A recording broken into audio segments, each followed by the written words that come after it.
Hey guys, I've got a new review for you right now, and this one is for a movie that I have really been looking forward to, Hellfest.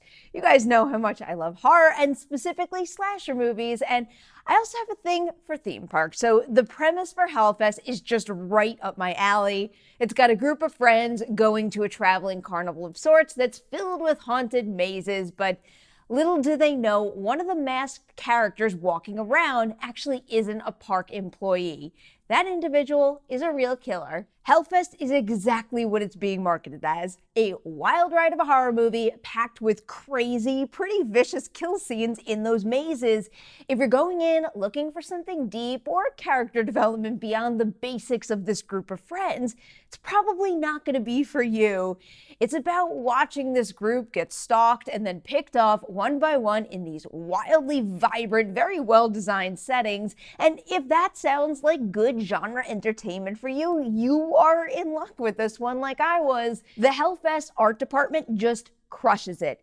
Kids in the movie go through a whole bunch of mazes, and you may think that could get old and repetitive, but the thrill of spending an entire night in one of these Halloween-themed parks is that you get to bounce around to all different mazes with different scares, themes, and production design, just like in real life, and that's the case in Hellfest too. Plus, each one also comes with new kill opportunities, and I'd say most of them are really effective. The experience also gets a really nice boost from Gregory Plotkin's direction and also his editing with David Egan. Hellfest is 90 minutes of watching the main characters go through mazes, and they're captured in ways that highlight the range of possible reactions as you go through them.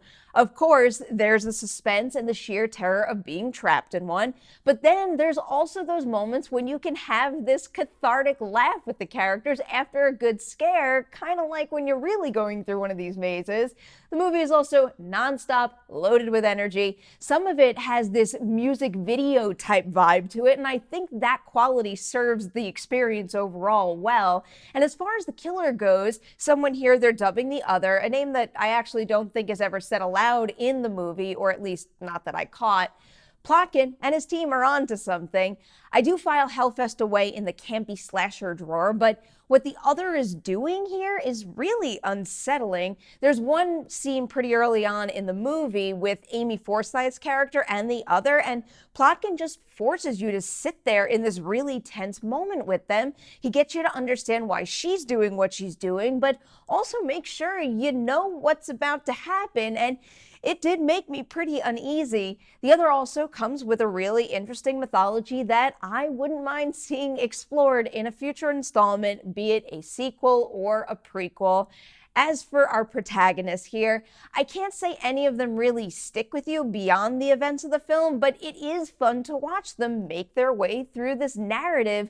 They've got some very familiar group of friend type traits. Natalie's the nice one, Taylor has no filter, and Brooke falls somewhere in the middle, and they're all paired off with one of the guys in the group. But it is nice to see the leading ladies step up and defend themselves and really command the film. I do think all three are very clearly actors who are going to continue to make strong names for themselves. So just to put them out there, Forsythe, Bex Taylor-Klaus, and Rain Edwards as well. But as far as their characters in Hellfest go, they're just strong anchors to guide you through the mazes. I wouldn't call any of them rich or especially complex characters, but I think in this movie's case, which functions more as a fairly straightforward thrill ride than anything else, those three lead characters are just what they need to be.